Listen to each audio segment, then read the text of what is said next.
It all started on a Tuesday at 6 in the morning, when I noticed that the track leading to the hayfield was busier than usual. At first, I thought it was the feed delivery people who are late from time to time and try to make up for it with sympathy. But no, what came down the road was silence. Choreographed silence. The kind that comes before something ridiculous happens. And that's when they appeared. A group of people dressed in white, wearing flip-flops, a wooden necklace around their necks, and a calm smile that makes you angry just to look at them. They got off the van with smooth movements, as if they had agreed to defy the laws of haste. Behind them were three women carrying colorful rugs wrapped around their shoulders.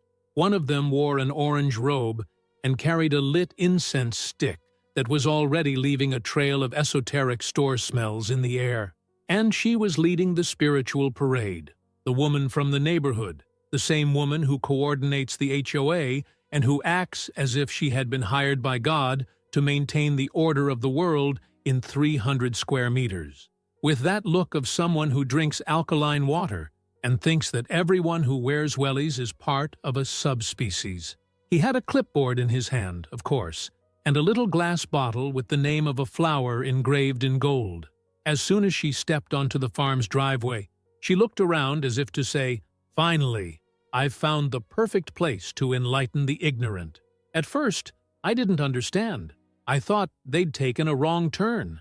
But when I saw the people taking down their mats and starting to kick off their shoes in the middle of the pasture, something in me lit up, and it wasn't divine light. The woman walked calmly to the entrance of the plantation and spoke loudly, as if she were doing the universe a favor. "Today, we will begin our retreat of inner reconnection. This wonderful space will be our temporary temple. Nature will guide our movements." Temporary temple, my farm. The group spread out with the efficiency of a well-trained cult. Some began to meditate sitting near the pig fence. Others set up an improvised altar with a crystal, a flower, and a shell. A girl in purple leggings took a photo with the tractor in the background and posted it on Instagram with the caption, "Reborn among the simple." I almost dropped my coffee in my lap.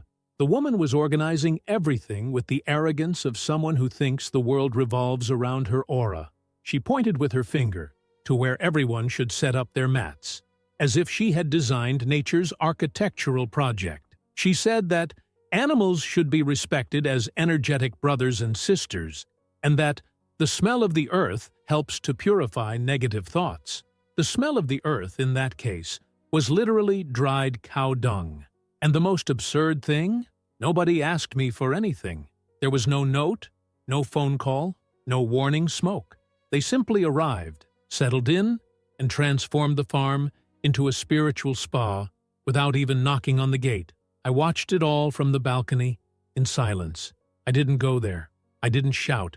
I didn't even show my presence. I just took a deep breath, got up, went to the shed, and opened the box with the keys to the farm's sectors. I took the one for the pump. I walked calmly over to the control panel for the irrigation system. The woman was now chanting a collective mantra. The bodies stretched and contorted, as if every bone had been replaced by organic rubber.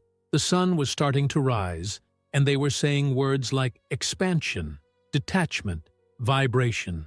That's when I looked at the clock. 6:45. Exact time for the irrigation cycle. All I had to do was turn the lever. The system crackled. The pipes vibrated, and the sound of the pump turning on echoed like a revenge laugh. The sprinklers started spinning in sync, spitting out long jets of dark, thick liquid that smelled like the real thing. It wasn't water. It was liquid manure, a natural fertilizer that I've been using for years to keep the soil rich in poo. The first screams came in the form of surprise. Then came panic. People trying to run on a slippery carpet. Women falling on their asses in the mud. The man with the wooden necklace shouting that this was an attack on spirituality. And her standing in the middle of the puddle, with her hair dripping, holding a soaked clipboard and a glass bottle now covered in liquid shit. The best part of seeing people get screwed over is when they're still trying to save face. And there, at that moment, The woman was exactly like that, with her face covered in thick drops of liquid manure, trying to balance her dignity with breathing that she swore was deep and conscious. But inside, you could see that she was burning up. The whole group was screaming. Some tried to wipe their faces with vegan microfiber towels. Others ran towards the gate, which of course was locked with a reinforced padlock and double chain. Some still insisted on calling it an unexpected transcendental experience. But all it took was for the second jet to hit the improvised altar with a crystal, a flower, and a shell, and the chaos took over for good. The woman shouted for everyone to keep their energy up, but someone replied that the only energy they felt was the shit getting into their sneakers. A girl slipped trying to save her mattress, fell face first into the mud, and burst out crying, saying that her aura had been contaminated. A guy was trying to wrap the mat around his head to protect himself, and, at the same time, was shouting something about a lawsuit, as if he were in the middle of a rural court. While all this was going on, I was leaning against the fence with a new cup of coffee in my hand. Hot, bitter, and delicious. The sun was beating down from the side, illuminating the scene with an almost cinematic tone. One of the sprinklers started spinning faster than usual and hit the box containing their organic snacks. Cereal bars crumbling in the mud, jars of nuts mixed with poo, cut fruit floating in a brown puddle. It was visual poetry. The woman tried to control her temper. With every step she took, she slipped a little more. The ecological cork heel sank into the wet earth. The clipboard had already been abandoned on the floor.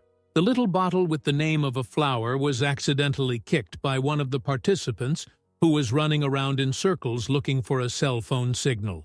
There was one who tried to climb the fence. He said he urgently needed to get out of there because he was scheduled to live about well-being at 8:30. He climbed the wood, slipped, fell on his back, and shouted that he had dislocated his spiritual lumbar. Another shouted for someone to call someone, but there was no signal, and the cell phones that still worked were soaked in stinky liquid and mud. At this point, the woman slowly turned around, faced me, and said in the driest voice she could manage, "This is inhumane." I just raised an eyebrow and continued sipping my coffee. I didn't need to answer. The field spoke for me. The irrigation system was my lawyer and the smell of manure my argument. She tried to maintain a modicum of authority, but it was like watching an actress trying to remember the text, with the audience throwing tomatoes. No words made sense anymore. No pose could be sustained. The disciples of the retreat were already throwing their mats on the floor, stomping angrily, complaining loudly. One of them came up to her and asked, his face smeared with mud, "Did you arrange it with the owner of the place?" She was silent. She blinked. She swallowed, and only answered, "He didn't answer, so I thought it would be fine." The sentence hit the group like a brick. One girl started shouting. She said it was illegal, that she felt kidnapped, that the retreat had become a spiritual kidnapping. Another started laughing. He laughed like someone who had lost everything. His composure, his respect, his patience, his faith. He laughed in the middle of the mud, slapping the carpet against his leg and repeating, "I paid for this. I paid for this." It was hard to hold back the urge to film, but I stopped myself, not because it was wrong, but because I was enjoying it too much live. Nothing in the world could compare to the pleasure of seeing that group that had arrived light, flying, smelling of eucalyptus, now smelling of an old tractor, and looking like they'd had a reality check. The escape attempt became a collective plan. They tried to lift the chain. They couldn't. They tried to find a way out the back, but they didn't even know where they were. The terrain was large, and the path that led there was narrow, full of weeds and surrounded by wire. The woman finally admitted that she could have warned them before. One guy snorted. He said she was irresponsible. And then they started arguing among themselves. Peace, love, expansion, all evaporated in the heat of anger.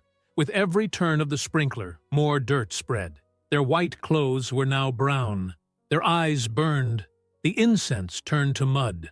The only candle left was stuck in a pile of dirt as a sign of defeat. The woman, dirty, tired, and speechless, sat down on the ground. And it was there that she understood, perhaps for the first time, that the world doesn't revolve around her intention, that it's not just because she thinks the energy of the universe allows it, that she can simply invade a space, use what isn't hers, and turn everything into a stage for a spiritual performance. She lowered her head, breathing heavily. The group dispersed, each to their own corner. I just walked calmly over to the panel and switched off the pump. The silence was instantaneous, but the damage had already been done. Now we just had to wait for the reaction. Most people, when they realize they're in a hole, stop digging. But there is a specific type of person who digs deeper, digs with both hands, and still complains about the shovel. And this woman was exactly that type. Instead of accepting that she put her foot in the wrong place, that she crossed a line she couldn't, and that she invaded private property to hold a mystical event without even asking permission, she decided to double down. When the mud dried on her face and silence settled in, she got up from the ground with the improvised dignity of someone who thinks she still has some morals to salvage. She picked up her cell phone with trembling fingers, wiped the screen on her dress, which was already looking like a floor cloth, and began to dial. She called someone on the HOA board. She called a friend. She called a senior instructor who was supposedly the creator of the experience. And with each call, the discourse changed. First it was a misunderstanding. Then it turned into a direct assault and ended up as a case of rural emergency. Meanwhile, the participants spread out in the corners of the farm, trying to dry their cell phones in the sun, cleaning their shoes with banana leaves, and some were already threatening to sue everyone. One of them tried to use the drone to attract attention. He launched the equipment into the air and flew it in circles over the property, hoping that someone would see and send help. The problem was that the drone bumped into a tree and fell straight into the chicken coop. The chickens thought it was a toy. They started pecking at the pieces. The guy almost cried. They say it cost over $1,000. Now, it was worth a slaughtered chicken and half a broken propeller. The woman walked back towards the gate with an air of restored leadership, even though she was covered in poo and had a crooked bun. She shouted in a hoarse voice that the site will be held responsible and that the assault will be formally registered. Some still believed her for 3 seconds. Then a guy asked loudly, "But didn't you bring us here without telling anyone?" She didn't answer.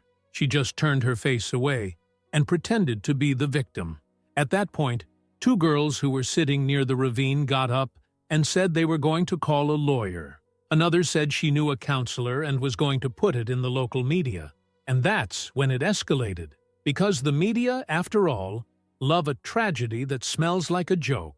And that event, initially sold as a spiritual retreat for energy realignment with direct contact with the earth, was now a festival of ridicule, a public display of stuck-up people being put in their place by their own arrogance. Towards the end of the afternoon, a car showed up, not because she called, but because someone, probably from outside, had seen the posts on the residents group and called, thinking people had been kidnapped. The policeman who got out of the car looked like he'd seen a lot on duty, but this was new even to him. He walked calmly to the gate, looked at the padlock, then looked inside and saw a dozen adults covered in mud, some sitting on the ground, others taking selfies, others just lying on their backs, surrendered to failure. The woman ran to the fence. She shouted to the policeman. She said they were being held against their will, that they had been attacked with toxic products, that it was a scandal. The policeman frowned, asked whose land it was. When she pointed in my direction, I raised my hand and walked slowly to the edge of the fence. He asked me what had happened. I replied that I hadn't authorized anyone to use my field, that I woke up to the shouting and went to check. He said that the irrigation system was programmed as usual, and that I hadn't done anything other than turn on what was already routine. that the gate was locked, yes, because it's private property, and that everyone got in without an invitation. I spoke calmly, straightforwardly, without a hint of pretense. The policeman paused, looked around, then turned to the woman and asked, "Do you have any proof that he authorized the event?" She blinked. She swallowed.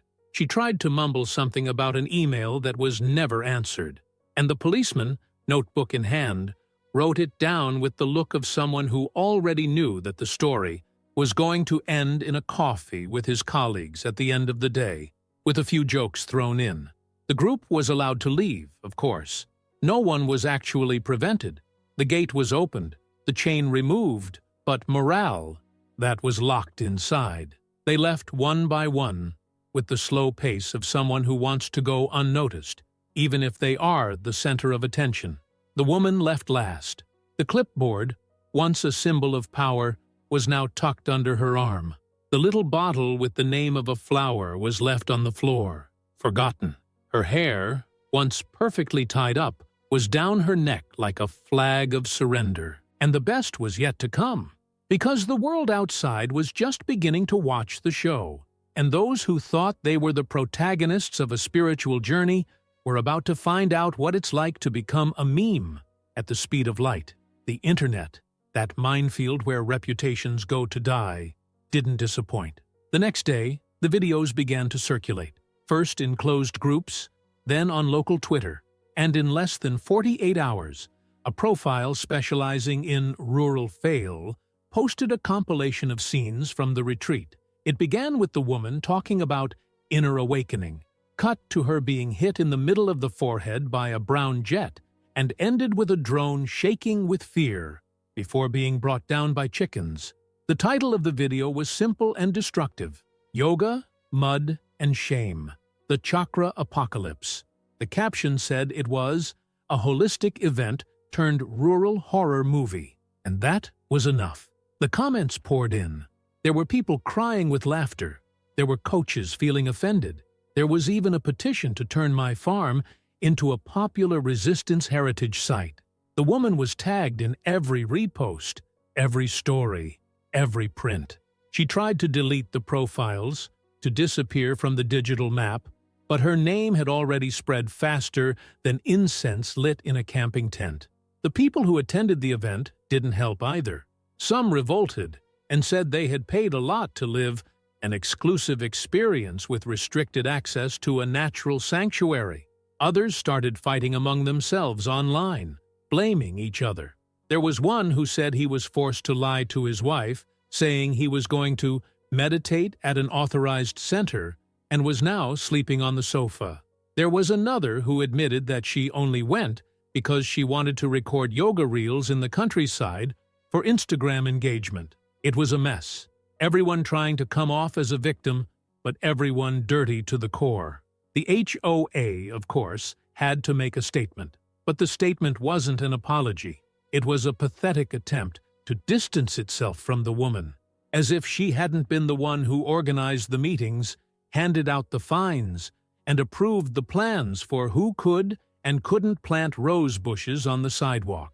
The association published a note saying that it does not condone individual actions that compromise the integrity of the neighborhood, and that all future decisions would undergo a structural and participatory review.